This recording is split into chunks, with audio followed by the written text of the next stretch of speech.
2022년 3월의 한강은 언제나 그랬듯 차갑고 묵묵했다.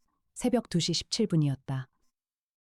마포대교 북단 난간 아래 강변 산책로에서 서울지방경찰청 과학수사대 소속 형사 2명이 비닐장갑을 끼고 쪼그리고 앉아 무언가를 들여다보고 있었다. 강바람이 불어오는 방향에서 희뿌연 안개가 흘러왔다. 서울 한복판에서 안개라니 낯선 일이었지만 그날 밤 마포구 일대는 유독 안개가 짙었다. 강 건너편 여의도의 불빛이 흐릿하게 번져 마치 물속에 잠긴 도시 같았다.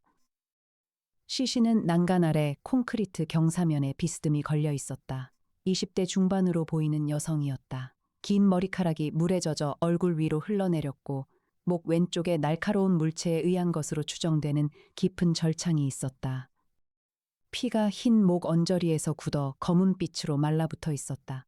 오른손은 몸 아래 깔려 있었고 왼손은 난간 쪽을 향해 뻗어 있었다. 마치 무언가를 잡으려 했던 것처럼, 아니 누군가에게 닿으려 했던 것처럼. 형사 한 명이 손전등을 비추며 말했다. 자살인가요? 다른 형사가 무릎을 짚고 일어서며 고개를 저었다. 절창 각도가 이상해요. 본인이 그었다면 오른쪽에서 왼쪽으로 가야 하는데 왼쪽에서 오른쪽으로 나 있어요. 손전등을 든 형사가 입을 다물었다.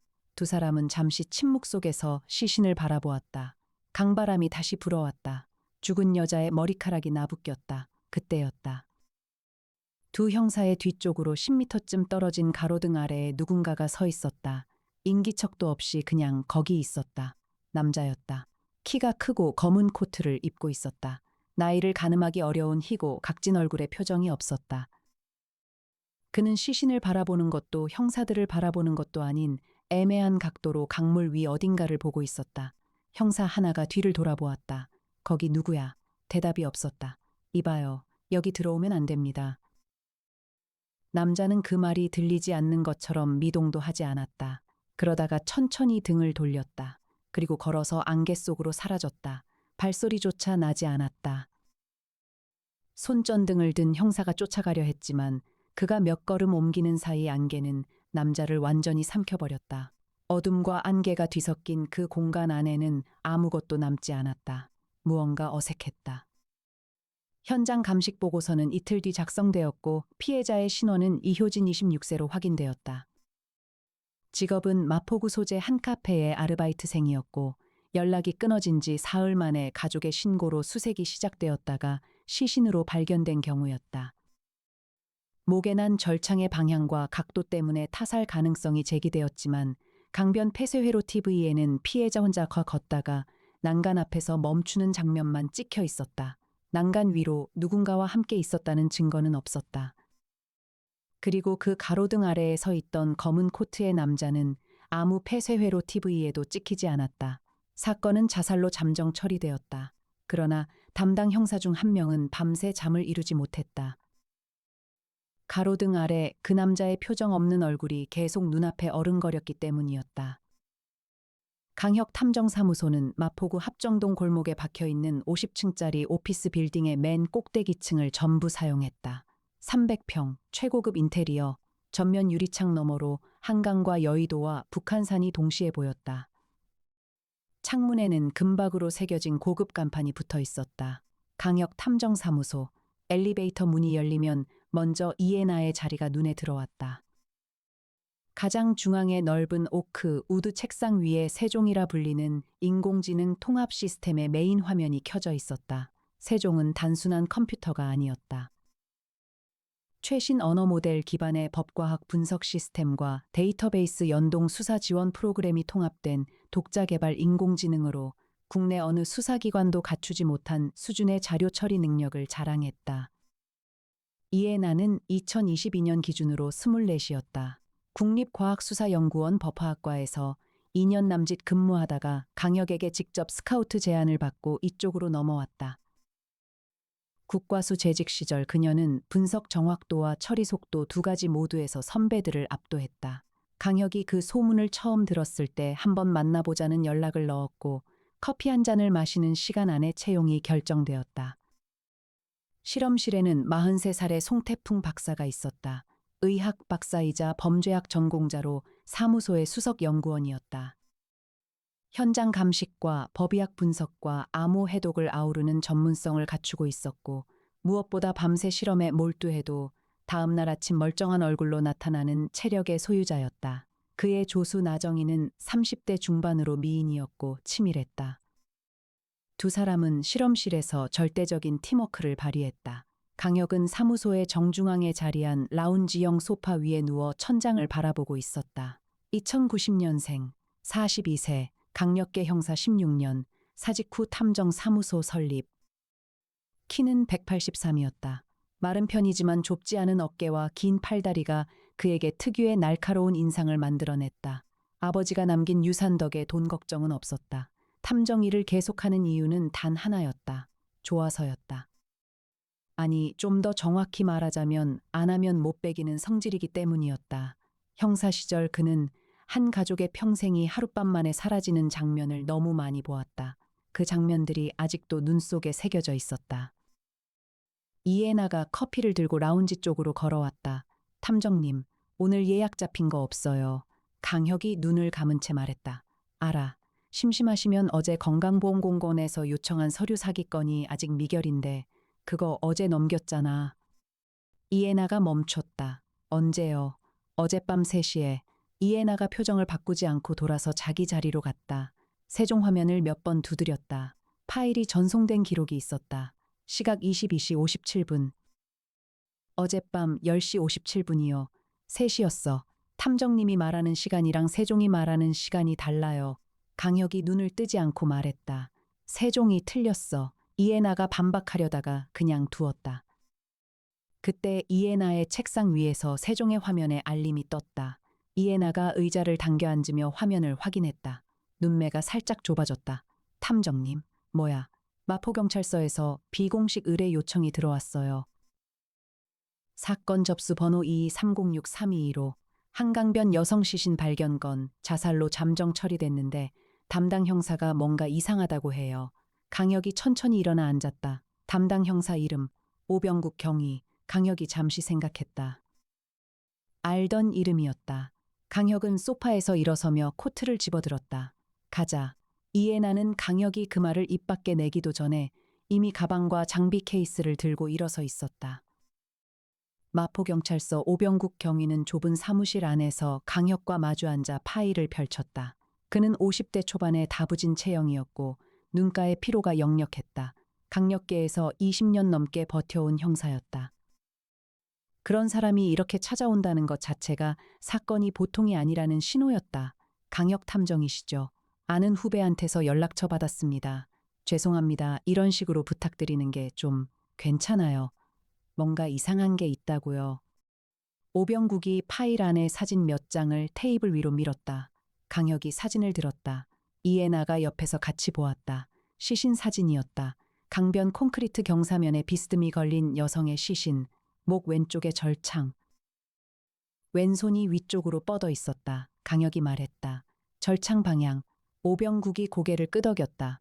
본인 목을 그을 때는 오른손잡이 기준으로 왼쪽에서 오른쪽으로 나와야 해요. 그런데 이건 반대예요. 각도도 이상하고요. 약간 아래에서 위로 올라간 모양이에요. 마치 남이 한 것처럼. 강혁이 사진을 테이블에 내려놓았다. 폐쇄회로 TV는 없어요. 그 구역. 마포대교 아래 북단 산책로. 그쪽은 폐쇄회로 TV 사각지대예요. 강변 도로 쪽은 있는데 경사면 아래는 안 찍혀요. 이해나가 말했다. 마지막으로 찍힌 피해자 동선이 어떻게 돼요? 오병국이 다른 파일을 펼쳤다. 밤 10시 50분쯤 마포대교 입구 폐쇄회로 TV에서 마지막으로 확인됐어요. 혼자 걸었어요. 그런데 오병국이 손가락으로 사진 한 장을 짚었다. 폐쇄회로 TV 캡처 화면이었다. 피해자 뒤쪽으로 15m 정도 거리에 키 큰 남자가 있어요. 검은 코트예요. 이 남자가 그 구역 폐쇄회로 TV 어디에도 다시는 안 나타나요. 사라졌어요. 아예. 강혁이 화면을 가까이 당겼다. 흐릿한 화질이었지만 검은 코트를 입은 남자의 실루엣이 분명히 있었다. 키가 매우 컸다. 이해나가 세종의 자료를 연동하며 말했다. 피해자 인적사항 요약해드릴까요? 이효진, 2022년 기준 26세. 마포구 소재 카페 아르바이트. 가족은 어머니 혼자 계시고요. 아버지는 오래전 별세. 남자친구나 연인 관계는 없었던 것으로 파악되어 대신 뭐야? 이해나가 잠깐 화면을 확인하고 말했다. 피해자의 핸드폰 문자 메시지 분석에서 3일 전부터 어머니한테 보낸 메시지가 이상했어요. 내용이 반복적이에요. 저 괜찮아요. 걱정 마세요. 저 곧 행복해질 거예요. 거의 같은 내용이 하루에 10여 차례 이상 전송됐어요. 강혁이 입술을 한쪽으로 당겼다. 강박적인 패턴이네. 오병국이 끼어들었다. 그리고 하나 더 있어요. 피해자가 사망하기 이틀 전에 한강변 홍대 입구역 근처에서 20대 여성 2명이 더 죽었어요. 한 명은 또 목에 절창이었고 한 명은 투신이었어요. 투신 쪽은 다리 위에 혼자 올라간 게 폐쇄회로 TV에 찍혔어요. 자살이 맞는데 3명이 열흘 사이에 마포 인근 한강변에서 강혁이 파일을 덮었다. 3건 다 연관성 조사했어요. 했죠. 공통점을 못 찾겠어요. 직업도 다르고 사는 동네도 다르고 아는 사이도 아니에요. 그런데 오병국이 눈을 들었다. 3명 다 사망 직전에 주변 사람들한테 똑같은 말을 했어요. 곧 행복해질 거야. 곧 행복해질 수 있어. 그 말을 남기고 죽었어요. 사무실 안이 잠시 조용해졌다. 강혁이 자리에서 일어섰다. 현장 가봐야겠어요. 마포대교 아래 북단 산책로는 낮에도 사람이 많지 않은 구역이었다. 강혁과 이해나가 현장에 도착했을 때는 오전 11시였다. 안개는 없었다. 차갑고 건조한 봄 햇살이 강물 위에서 번쩍거렸다. 이해나가 태블릿을 들고 동선을 확인하며 걸었다. 폐쇄회로 TV 마지막 기록이 여기서 50m 위에요.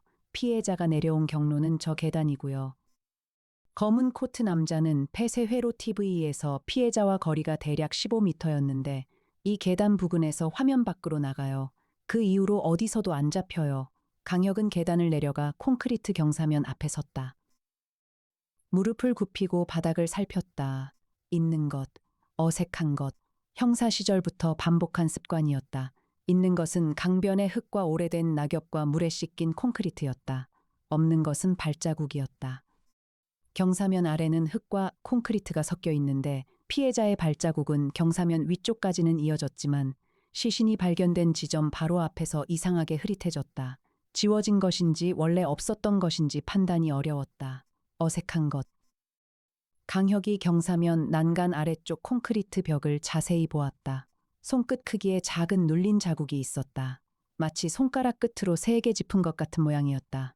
여러 개였다. 패턴이 균일했다. 누군가 위에서 아래로 몸을 밀거나 붙잡을 때 생기는 종류의 자국이었다.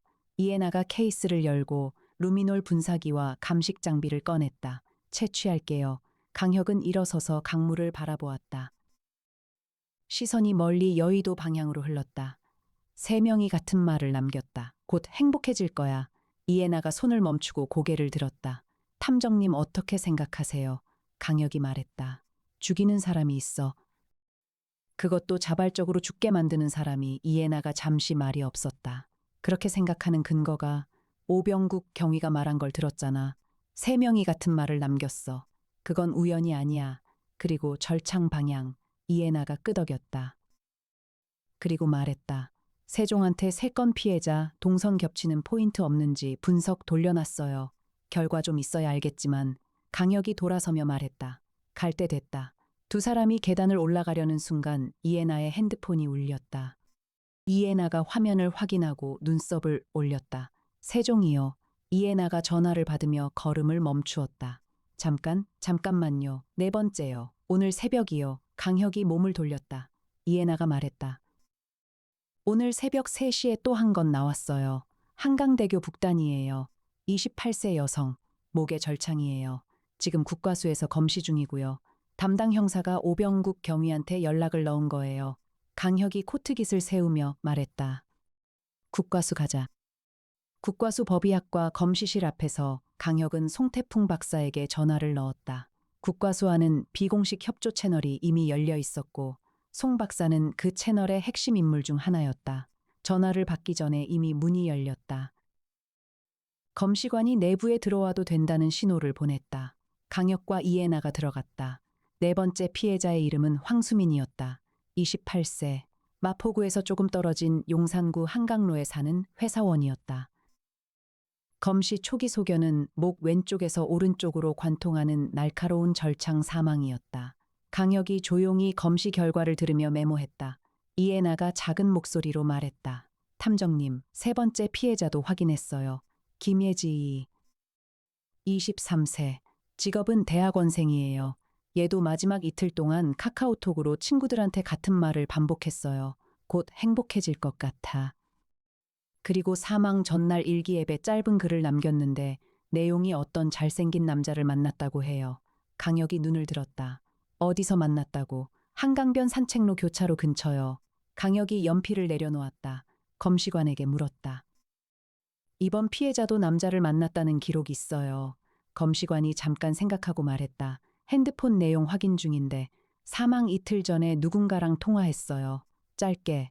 하지만 번호가 가입자 정보가 없는 번호예요. 선불폰으로 추정돼요. 강혁이 이해나를 보았다.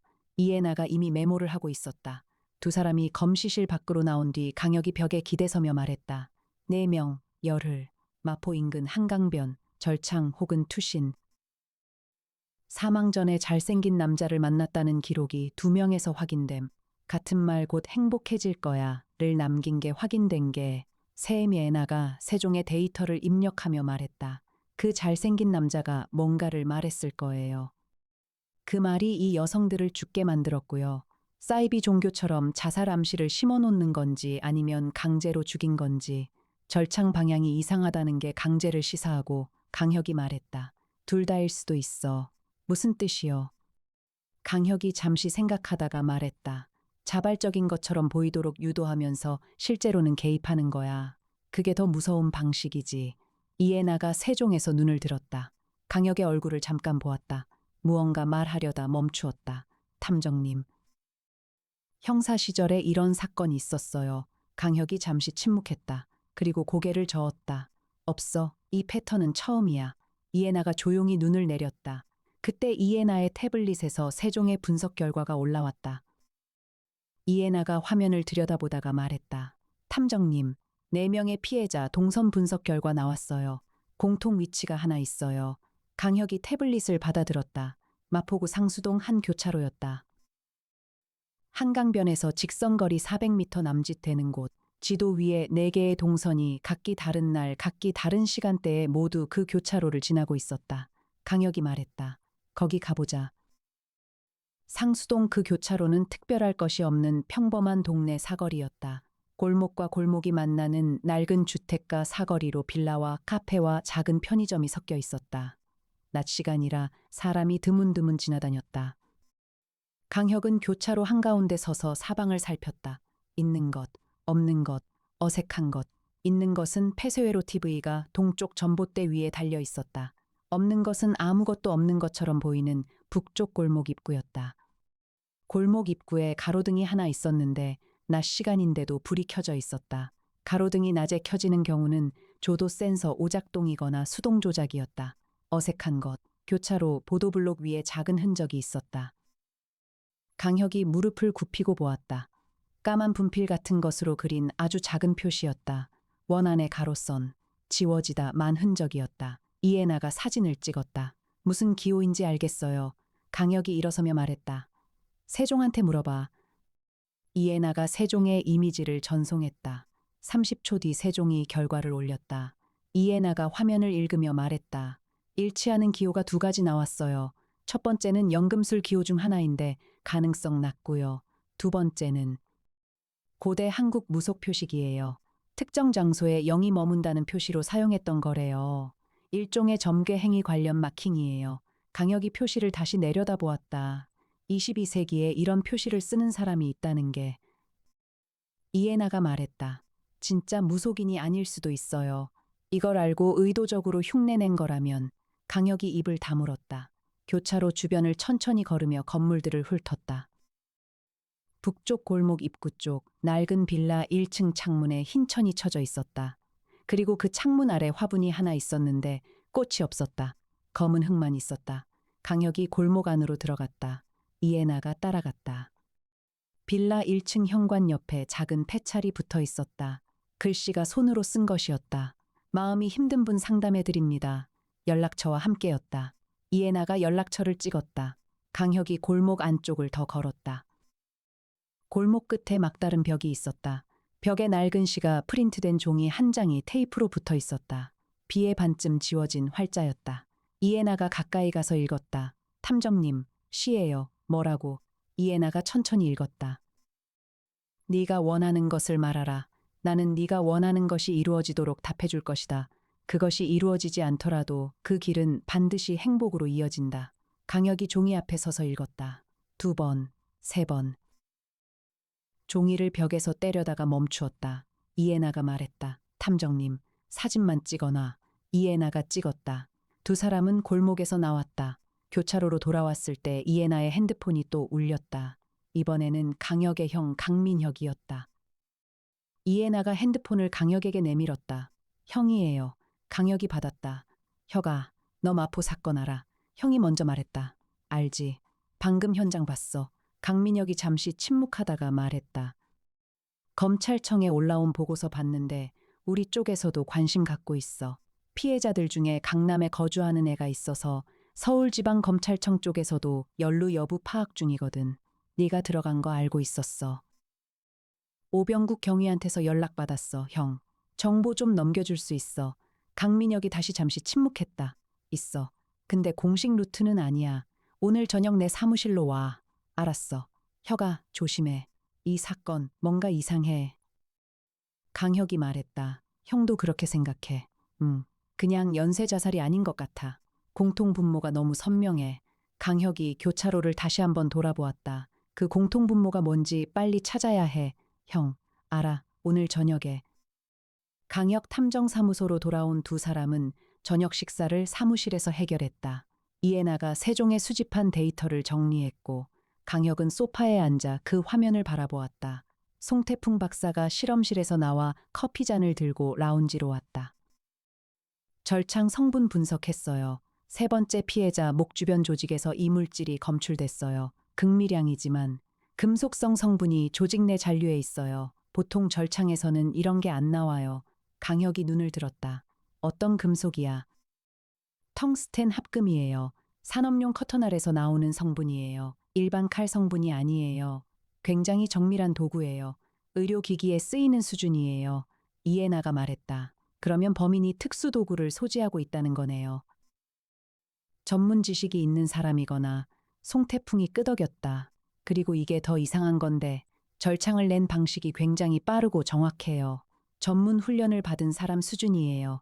외과 수술 의사나 아니면 법의학 관련 경험자거나. 강혁이 일어섰다. 형 만나러 가야겠어. 이해나가 벌써 외투를 들고 서 있었다.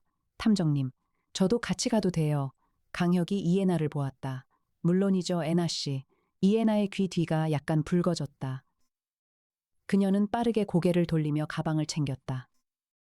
강민혁의 집무실은 서울중앙지방검찰청 3층 복도 끝에 있었다. 강혁과 이해나가 들어갔을 때 강민혁은 이미 파일을 펼쳐놓고 기다리고 있었다. 혁아, 앉아, 형. 강민혁이 이해나에게 고개를 끄덕였다. 이씨. 잘 지냈어요. 이해나가 공손히 인사했다. 검사님, 반갑습니다. 강민혁이 파일을 강혁 쪽으로 밀었다. 피해자 4명의 연결고리 찾았어. 처음에는 전혀 없는 것 같았는데 한 가지 있어. 소셜미디어야. 강혁이 파일을 열었다. 강민혁이 말했다. 4명 모두 특정 인터넷 커뮤니티에 가입되어 있어. 이름이 교차로 점괘방. 익명 커뮤니티인데 테마가 교차로에서 낯선 이에게 점괘를 묻는 행위예요. 오프라인으로 실제로 하는 거야. 4명 모두 이 커뮤니티에서 활동했어. 사망 전 3주 이내에 모두 가입하거나 접속한 기록이 있고 강혁이 파일 속의 인터넷 커뮤니티 화면 캡처를 들여다보았다. 이게 무슨 커뮤니티야 정확히. 강민혁이 말했다. 해외에서 건너온 거야. 일본발 도시전설 기반이에요. 원래 일본 만화에서 나온 개념인데 교차로에서 혼자 밤에 서 있다가 지나가는 사람에게 내 사랑은 이루어지냐고 물으면 운명이 바뀐다는 내용이에요. 한국에서는 이걸 응용해서 교차로 점괘라는 걸로 변형됐어. 특히 20, 30대 여성들 사이에서 퍼졌어. 이해나가 말했다. 그러니까 피해자들이 실제로 이 행동을 했을 수 있다는 건가요? 강민혁이 고개를 끄덕였다. 커뮤니티 내에서 이 행위를 직접 해봤다는 후기가 올라와 있어. 그리고 특정 게시물에 공통적으로 잘생긴 검은 코트 남자를 만났다는 내용이 있어. 그 남자가 점괘를 물으면 답해주는데 굉장히 구체적이고 신기하게 맞는다는 거야. 그리고 그 남자를 만난 뒤 행복감을 느꼈다는 후기가 다수야. 강혁이 파일을 덮으며 말했다. 피해자들이 그 남자를 만났다는 게 사실이면 강민혁이 말했다. 그 남자가 뭔가를 하고 있는 거야. 행복감을 심어주면서 동시에 죽음으로 이어지도록 만드는 뭔가를. 이해나가 조용히 말했다. 그 남자를 찾아야 해요. 강민혁이 서류를 더 꺼냈다. 커뮤니티 운영자 파악 시도했어. 그런데 이 커뮤니티 서버가 해외에 있고 완전한 익명 기반이에요. 서버 위치가 계속 바뀌어 추적이 쉽지 않아. 강혁이 이해나를 보았다. 이해나가 이미 태블릿을 꺼내고 있었다. 세종한테 서버 추적 돌릴게요. 저한테 커뮤니티 주소 넘겨주세요. 강민혁이 파일 안의 주소를 이해나에게 넘겼다. 혀가, 그리고 하나 더야. 강혁이 형의 얼굴을 보았다. 뭔가 더 있다는 표정이었다. 강민혁이 말했다. 이 커뮤니티에 최근 새로운 게시물이 올라왔어. 사흘 전이야. 익명이야. 내용이 이래. 강민혁이 파일 안에서 출력된 텍스트를 꺼내 강혁에게 건넸다. 강혁이 읽었다. 내가 원하는 것을 말한 사람은 반드시 행복해진다. 그것이 이루어지지 않더라도 그 길은 반드시 행복으로 이어진다. 5번째 교차로는 상수동 7번 출구 앞이다. 다음 만남은 이번 주 토요일 밤 11시다. 강혁이 종이를 테이블에 내려놓았다. 이번 주 토요일. 강민혁이 고개를 끄덕였다. 오늘이 목요일이야, 혀가. 강혁은 토요일까지 기다리지 않았다. 금요일 오후부터 이해나에게 상수동 교차로 일대를 세종을 활용해 면밀히 모니터링하게 했다. 인근 폐쇄회로 TV 목록을 파악하고 그중 죽은 각도를 전부 확인했다. 교차로 반경 500m 이내에 있는 빌라와 다가구, 주택의 임차인 목록도 요청했다. 강민혁이 비공식으로 자료를 넘겨주었다. 그날 밤 강혁은 교차로에서 2블록 떨어진 카페 창가에 앉아 모니터 화면을 바라보았다. 이해나는 무인 승용차 안에서 원격 드론을 제어했다. 첨단 초소형 드론이 교차로 상공 30m를 무소음으로 맴돌았다. 야간 열화상 카메라가 탑재되어 있었다. 아무 일도 일어나지 않았다. 자정이 넘어 강혁이 자리에서 일어나려 할 때 이해나가 송신했다. 탐정님, 드론 화면에 뭔가 있어요. 강혁이 화면을 당겼다. 교차로 북쪽 골목 입구에 사람이 서 있었다. 열화상 화면에서는 하얀 윤곽으로 표시되었다. 키가 매우 컸다. 가만히 서 있었다. 강혁이 즉시 카페에서 나왔다. 이해나가 차에서 내렸다. 두 사람은 교차로 쪽으로 이동했다. 간격을 유지했다. 골목 입구를 사이에 두고 양쪽에서 접근했다. 강혁이 골목 입구에 섰다. 아무도 없었다. 불과 30초 전에 드론에 포착된 인물이 사라진 것이었다. 이해나가 드론 화면을 확인하며 말했다. 사라졌어요. 이 골목에서 나온 기록이 없어요. 드론 감시 구역 안에서 그냥 사라진 거예요. 강혁이 골목 안을 걸었다. 막다른 벽, 어제 글씨가 붙어있던 곳, 종이는 아직 있었다. 강혁이 벽 앞에 섰다. 손전등을 켰다. 벽 아래쪽에 새로운 표시가 그려져 있었다. 오늘 새로 그린 것이었다. 같은 원안의 가로선 기호였는데 이번에는 그 아래에 숫자가 있었다. 4. 강혁이 사진을 찍었다. 이해나가 뒤에서 말했다. 4, 넷. 강혁이 말했다. 지금까지 죽은 사람 수야. 이해나가 잠시 침묵했다. 그러면 숫자를 남기고 있다는 건데 그게 무슨 의미인지. 강혁이 일어서며 말했다. 자기가 하는 일을 기록하는 거야. 아니면 다음 사람한테 예고하는 거야. 두 사람은 골목을 나왔다. 교차로에 다시 섰을 때 강혁이 고개를 들었다. 보도블록 위에 방금 전에는 없었던 흰 분필 자국이 하나 있었다. 원 안의 가로선. 강혁이 말했다. 드론 녹화 계속해줘. 이해나가 끄덕였다. 집에 가야겠어요, 탐정님. 내일 준비해야 하니까. 강혁이 교차로를 마지막으로 훑어보며 말했다. 내일 여기 무조건 나와야 해. 애나 씨도 알지? 이해나가 말했다. 알죠. 두 사람이 돌아서는데 강혁이 말했다. 오늘 수고했어요, 애나 씨. 이해나가 잠깐 걸음을 멈추었다. 탐정님도요. 이해나는 앞서 걸으며 고개를 숙였다. 어둠 속에서 그녀의 표정은 보이지 않았다. 토요일 밤이 왔다. 강역 탐정사무소팀은 오후부터 움직였다. 이에나가 상수동 교차로 반경 내 모든 이동 경로를 3개의 드론으로 커버했다. 나정희가 각 드론의 실시간 피드를 사무소 모니터로 관리했다. 송태풍 박사는 즉시 검식이 가능한 간이 감식 키트를 들고 대기했다. 강역은 교차로에서 한 블록거리 지점에 섰다. 밤 10시 30분. 이미 교차로에는 2명의 젊은 여성이 있었다. 20 초반으로 보였다. 그녀들은 핸드폰을 손에 쥐고 교차로에 서서 지나가는 사람들을 살폈다. 교차로 점괘 게임을 하러 나온 것이 분명했다. 강혁이 이어폰으로 이에나에게 말했다. 드론에 잡히는 거 있어. 이에나의 목소리가 들어왔다. 아직 이상한 인물은 없어요. 북쪽 골목 입구 쪽에 남성 하나가 접근 중인데 확인 중이에요. 강혁이 몸을 이동시켰다. 밤 11시 2분, 교차로에 새로운 인물이 나타났다. 강혁은 그 순간을 직접 목격했다. 검은 코트를 입은 남자였다. 키가 매우 컸다. 마른 체형이었다. 얼굴은 멀어서 잘 보이지 않았다. 그는 느린 걸음으로 교차로 쪽으로 걸어왔다. 발소리가 나지 않았다. 교차로에 서 있던 2 젊은 여성 중 한 명이 그를 보더니 핸드폰을 내리고 그쪽으로 걸어갔다. 강혁은 근육이 바짝 당기는 것을 느꼈다. 그때 이에나가 이어폰으로 말했다. 탐정님, 그 남자. 드론 열화상 화면에서 이상해요. 뭐가? 체온 반응이 너무 낮아요. 보통 사람이 아니에요. 아니, 정확히는 반응이 거의 없어요. 강혁이 남자 쪽으로 이동했다.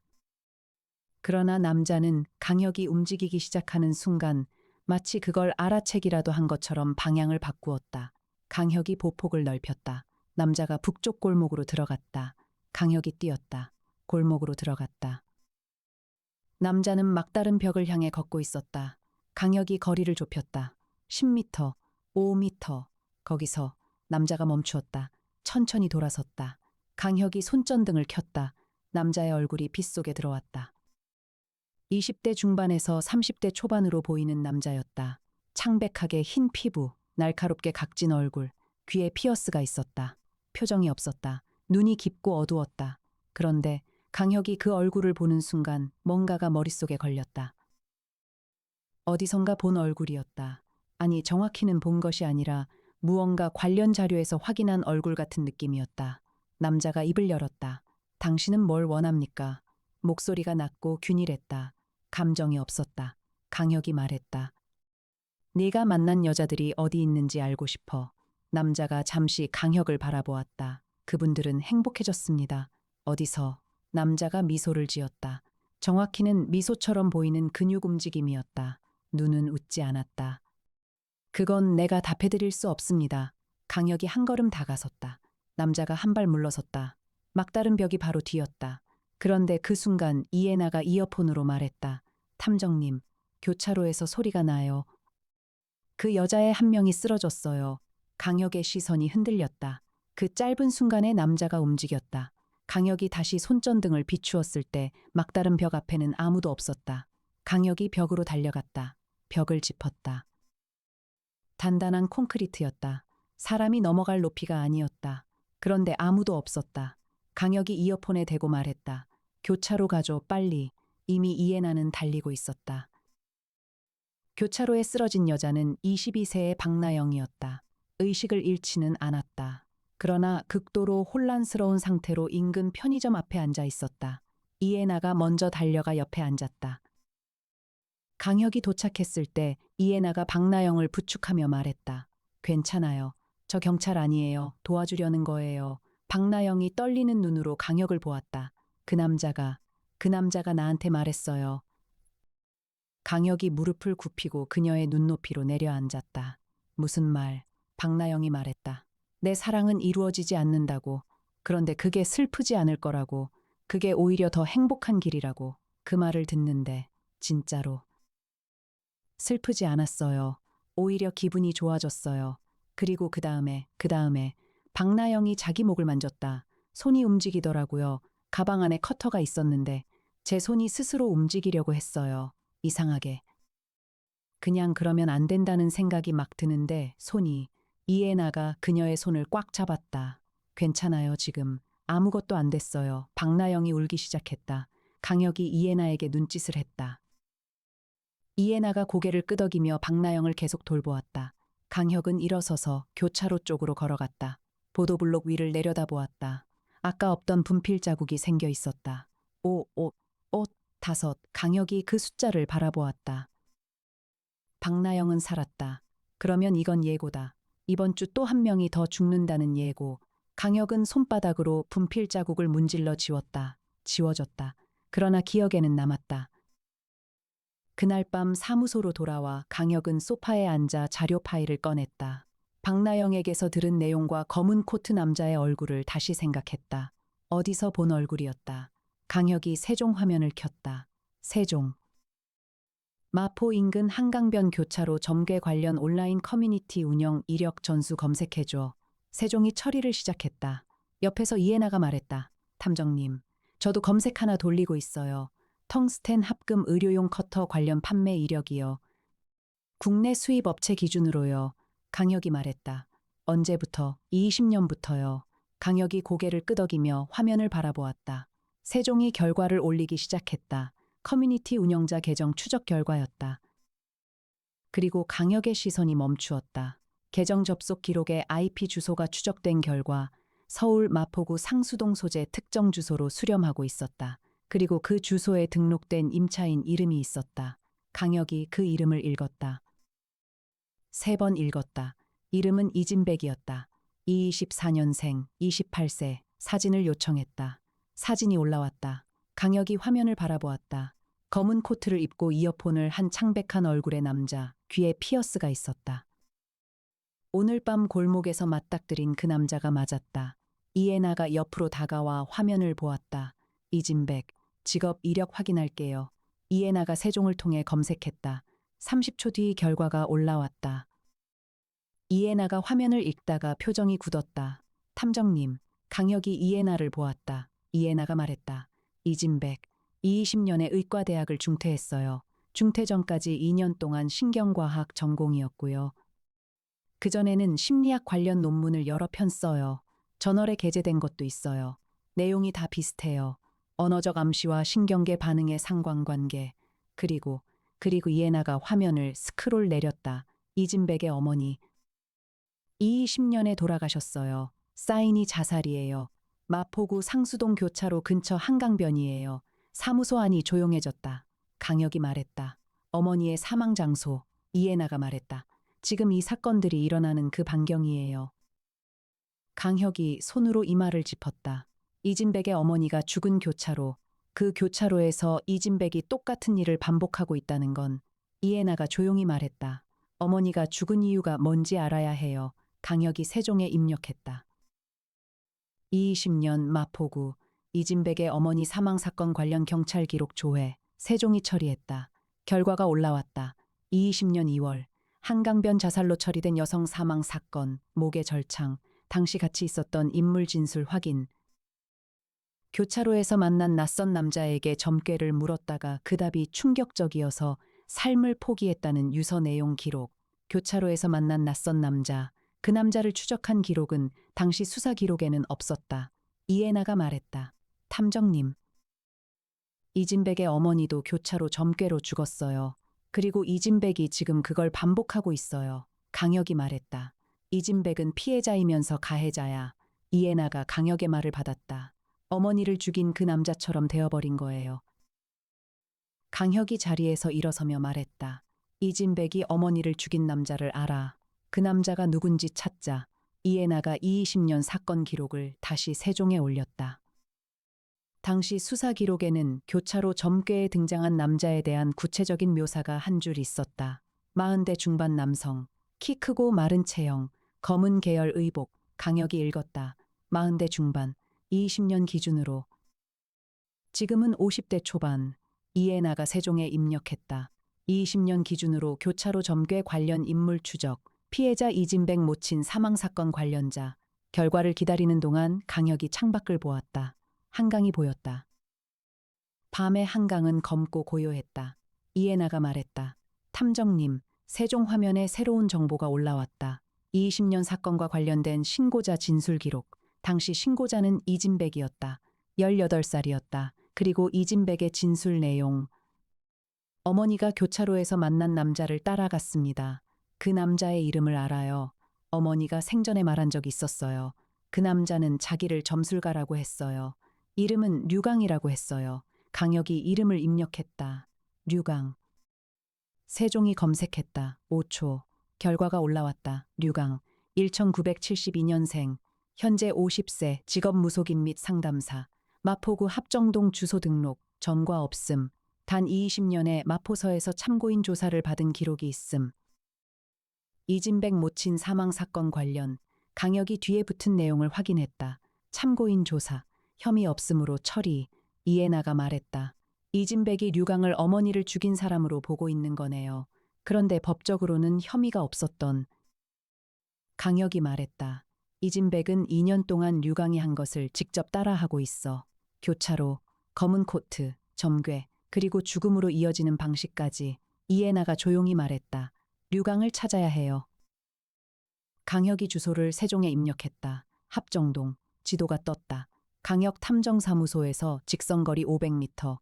강혁이 코트를 집어들었다. 지금 가자. 이해나가 장비 케이스를 들고 이미 일어서 있었다. 합정동 류강의 주소는 낡은 다세대 주택의 2층이었다. 밤 12시 20분이었다. 강혁이 계단을 올라가 2층 문 앞에 섰다. 이해나가 뒤에 섰다. 강혁이 문을 두드렸다. 인기척이 있었다. 잠깐 뒤 문이 열렸다. 50대 초반의 남자가 서 있었다. 키가 컸다. 마른 편이었다. 낡은 실내복을 입고 있었다. 얼굴에 피로가 깊게 박혀 있었다. 강혁이 말했다. 류강 씨 맞으시죠? 강혁 탐정사무소입니다. 이야기 좀 해도 될까요? 류강이 강혁을 한참 바라보았다. 그리고 문을 더 열었다. 들어오세요. 방 안은 좁고 어두웠다. 한쪽 벽에 낡은 서가가 있었고 책들이 빼곡했다. 점술 관련 서적과 심리학 서적이 섞여 있었다. 그리고 한 켠에 사진 한 장이 놓여 있었다. 20년쯤 되어 보이는 여성의 사진이었다. 강혁이 사진을 잠깐 보았다. 이해나도 보았다. 이해나가 세종의 무음 검색을 입력했다. 강혁이 류강에게 말했다. 이진백 씨 알죠? 류강이 의자에 앉으며 고개를 끄덕였다. 알죠. 가끔 와요. 저를 죽이려고. 강혁이 반응하지 않고 말했다. 왜요? 류강이 말했다. 제가 이진백 씨 어머니를 죽였다고 생각하니까요. 그리고 실제로 어때요? 류강이 잠시 말이 없었다. 제가 그분을 교차로에서 만났어요. 그분이 점괘를 물었어요. 저는 솔직하게 말했어요. 그분의 남자는 유부남이고 아이를 낳으려는 길은 불행으로 이어진다고. 그것이 사실이었으니까 그분이 죽었어요. 류강이 눈을 내렸다. 다음 날 뉴스에서 알았어요. 저는 그 뒤로 다시는 점괘 행위를 안 했어요. 그런데 이진백이 제가 한 것을 따라하기 시작했어요. 그것도 제 방식이 아니라 죽음으로 이어지는 방식으로 강혁이 말했다. 류강 씨, 이진백이 마지막으로 언제 왔어요? 어제요. 어젯밤에 왔어요. 저를 위협하면서 뭔가를 말했어요. 뭐라고 했어요? 마지막 점괘를 치겠다고요. 그 마지막 점괘의 대상이 자기 자신이라고. 강혁이 이해나를 보았다. 이해나가 이미 세종에 이진백의 현재 위치 추적을 돌리고 있었다. 핸드폰 신호 기반 위치 추적. 강혁이 류강에게 마지막으로 물었다. 이진백이 뭘 원한다고 생각해요?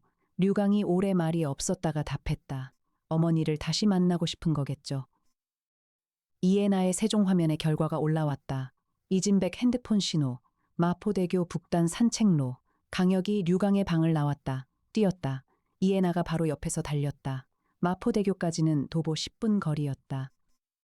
강혁은 5분 만에 도착했다. 마포대교 북단 난간 앞에 이진백이 서 있었다. 검은 코트였다. 난간을 두 손으로 잡고 강물 아래를 내려다보고 있었다.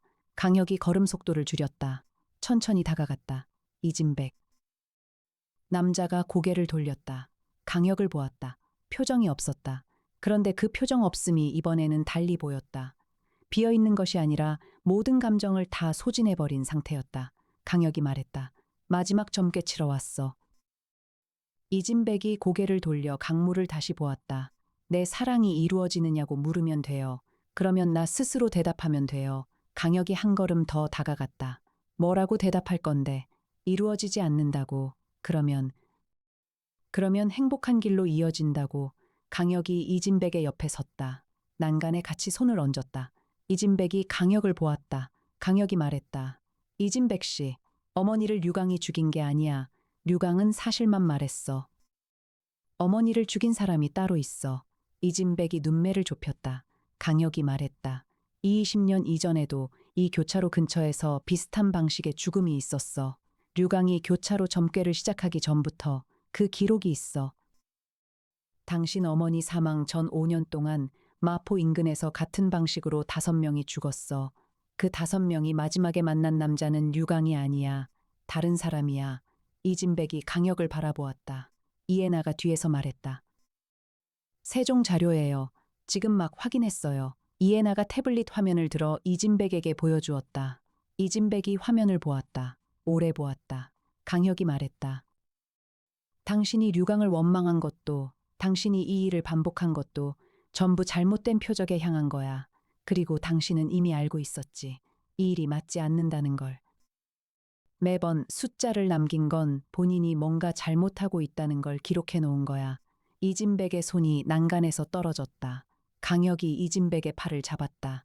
이진백은 저항하지 않았다. 그의 눈에서 처음으로 무언가가 흘렀다. 그날 밤 강혁은 이진백을 사무소로 데려왔다.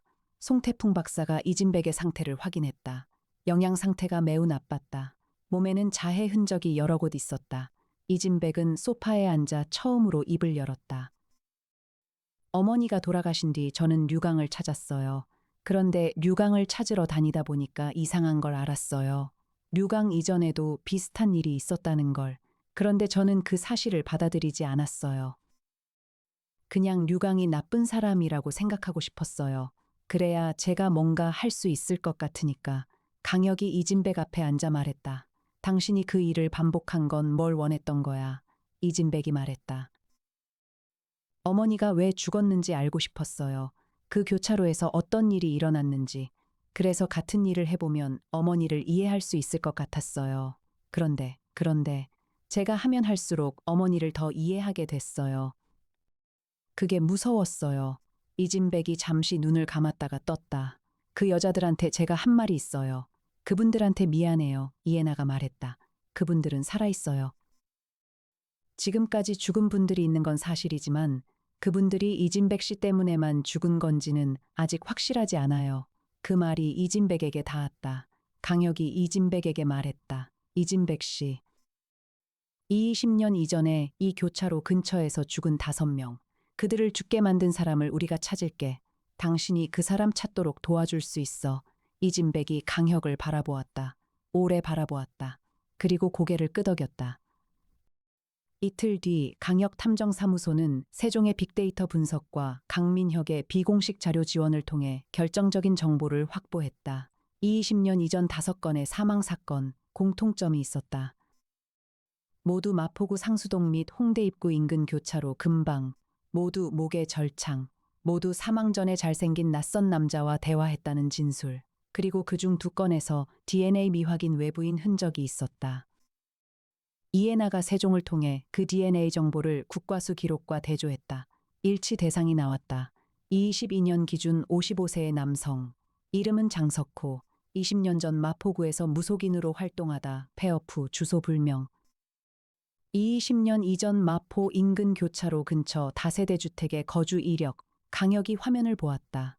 이진백의 어머니가 교차로에서 만난 사람은 류강이 아니었다. 장석호였다. 그리고 류강은 어머니가 죽은 뒤 장석호의 흔적을 뒤쫓다가 자신도 교차로에 나가게 된 것이었다. 어머니처럼 그 고통을 이해하려고. 그러다 어머니와 비슷한 상황의 여성을 만나 사실대로 말했고 그 말이 비극으로 이어졌다. 그리고 이진백은 류강이 한 일을 장석호가 한 일로 착각하고 류강을 원망하며 자신이 장석호가 되어가고 있었다. 세 사람이 같은 그림자 위에 겹쳐 있었다. 이해나가 말했다. 장석호는 어디 있을까요? 강혁이 세종에 입력했다. 세종이 처리했다. 22년 기준으로 장석호의 현재 주소가 확인되었다. 마포구 합정동, 강혁 탐정사무소에서 직선거리 800m. 강혁이 일어섰다. 이해나가 일어섰다. 강혁이 강민혁에게 전화했다. 형, 장석호라는 사람 잡아야 해. 지금 합정동이야. 강민혁이 말했다. 알았어, 혀가. 영장 받아서 나간다. 거기서 뭐 하지 마. 강혁이 전화를 끊었다. 이해나가 말했다. 탐정님, 기다려야 해요. 알아. 기다리는 거 진짜 어려우시죠? 강혁이 창밖을 보았다. 한강이 보였다. 강혁이 말했다. 이 사건에서 피해자가 가해자가 된 사람이 있어. 그리고 진짜 가해자가 그 뒤에 있어. 그 구도가 항상 가장 무서워. 이해나가 강혁의 옆에 서서 창밖을 보았다. 피해자가 가해자가 되는 걸 막으려면 처음 피해자가 생겼을 때 제대로 수사가 됐어야 해요. 강혁이 말했다. 20년에 오병국 경위가 이진백 어머니 사건을 자살로 처리했어. 그게 이 모든 걸 만든 거야. 이해나가 조용히 말했다. 탐정님도 그런 사건 있으셨잖아요. 형사 시절에. 강혁이 이해나를 보았다. 이해나가 창밖을 보며 말했다. 피해자를 놓친 사건, 그게 탐정사무소를 만든 이유라고 하셨잖아요. 강혁이 말없이 창밖을 보았다. 그래. 강민혁이 수색 영장을 들고 경찰팀과 함께 합정동 장석호의 주소에 도달한 것은 이진백 사건 이틀 뒤 새벽 2시였다. 강혁은 현장 밖에서 대기했다. 법적으로 강혁이 들어갈 수 있는 상황이 아니었다. 강민혁이 들어갔다. 20분 뒤 강민혁이 나왔다. 혀가 안에 있어. 노인처럼 보이는데 몸 상태가 이상해. 강혁이 말했다. 이상하다는 게. 강민혁이 잠깐 말을 고르며 말했다. 눈이 안 맞아. 표정이 없어. 마치 오래전에 어딘가 멈춰버린 사람 같아. 그런데 온갖 기록이 방에 있어. 직접 손으로 쓴 기록이야. 교차로에서 만난 사람들에 대한 기록, 피해자 이름, 날짜, 자기가 한 말. 강혁이 눈을 감았다가 떴다. 자기가 한 일을 알고 있었던 거야. 강민혁이 끄덕였다. 기록이 2002년부터야. 20년이야. 20년 동안 강혁이 아무 말도 하지 않았다. 강민혁이 말했다. 기록 마지막 장에 메모가 있어. 손으로 쓴 거야. 내용이 강혁이 기다렸다. 나는 교차로에서 진실을 말했을 뿐이다. 그것이 옳은지 그른지 묻는다면 나는 모른다. 그러나 그 진실을 듣고 삶을 포기한 사람들에 대해 나는 한 번도 미안하다고 생각하지 않는다. 왜냐하면 나는 그것이 그들의 선택이라고 믿기 때문이다. 강민혁이 말했다. 혀가, 이 사람, 자신이 나쁜 짓을 했다고 생각하지 않아. 강혁이 조용히 말했다. 그게 가장 위험한 사람이야, 형. 강민혁이 끄덕였다. 이진백 관련 내용도 있어. 장석호가 이진백을 오래전부터 관찰하고 있었어. 기록에 이진백 이름이 20회 이상 나와. 강혁이 눈을 들었다. 이진백을 관찰했다고. 강민혁이 말했다. 이진백이 자기를 따라하는 걸 알고 있었어. 그리고 이진백이 피해자들에게 접근한 날짜가 장석호 기록의 날짜와 겹쳐. 강혁이 말했다. 이진백을 유도했어. 강민혁이 고개를 끄덕였다. 이진백 어머니를 죽인 것도 장석호야. 이진백이 류강을 원망하도록 분위기를 만들어 놓고 이진백이 류강 방식을 따라 하도록 유도한 것도 장석호야. 장석호는 이진백에게 자기 그림자를 심어 놓은 거야. 강혁이 한강 방향으로 고개를 돌렸다. 조용한 강물이 보였다. 검고 깊었다. 그림자. 진짜 그림자는 이진백이 아니었다. 이진백은 그림자를 심어받은 사람이었다. 장석호는 그날 새벽 연행되었다. 정신건강의학과 감정 결과 장석호에게는 심각한 반사회적 인격장애가 있었다. 20년간 자신이 교차로에서 죽음으로 이어진 말을 건넨 사람이 최소 17명에 이른다는 것이 기록으로 확인되었다. 그중 절창에 의한 직접 개입이 의심되는 사건이 5건이었다. 장석호는 조사 과정에서도 표정의 변화가 없었다. 이진백은 강혁 탐정사무소의 법률 지원으로 정신과 치료를 시작했다. 2022년 한강변에서 목숨을 잃은 4명의 사건과 이진백의 관련성은 조사 중이었지만 이진백이 직접 절창을 가한 증거는 없었다. 박나영은 살아서 퇴원했다.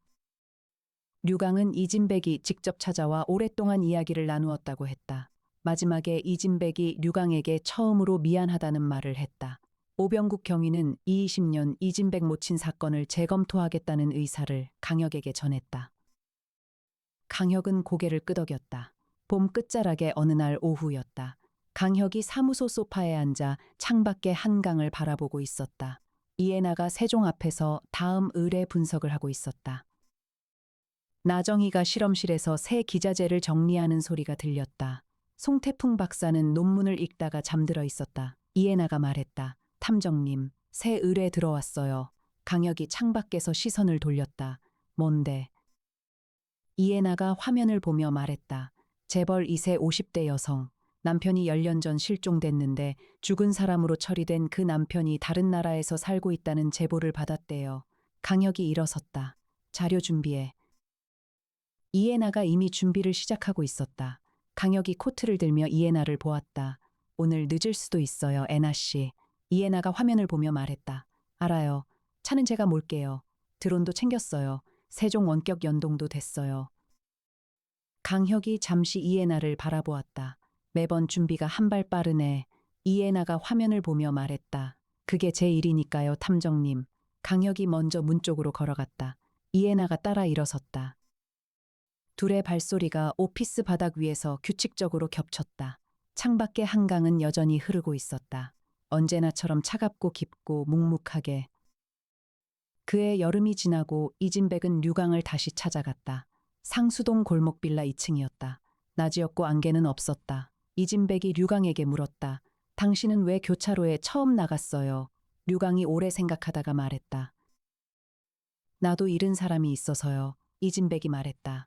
그 사람이 어떤 사람이었는지 물어봐도 돼요. 류강이 창밖을 보았다. 잠시 말이 없었다. 그러다가 입을 열었다. 좋은 사람이었어요. 그 사람이 교차로에서 점괘를 묻지 않았다면, 그 말을 듣지 않았다면, 내가 다른 길을 알려줄 수 있었다면, 이진백이 말했다. 어머니도 그런 사람이었어요. 류강이 이진백을 보았다. 두 사람은 오랫동안 아무 말 없이 앉아 있었다. 창문 너머 상수동 골목은 햇살이 들어왔다. 교차로에는 오늘도 바람이 불었다.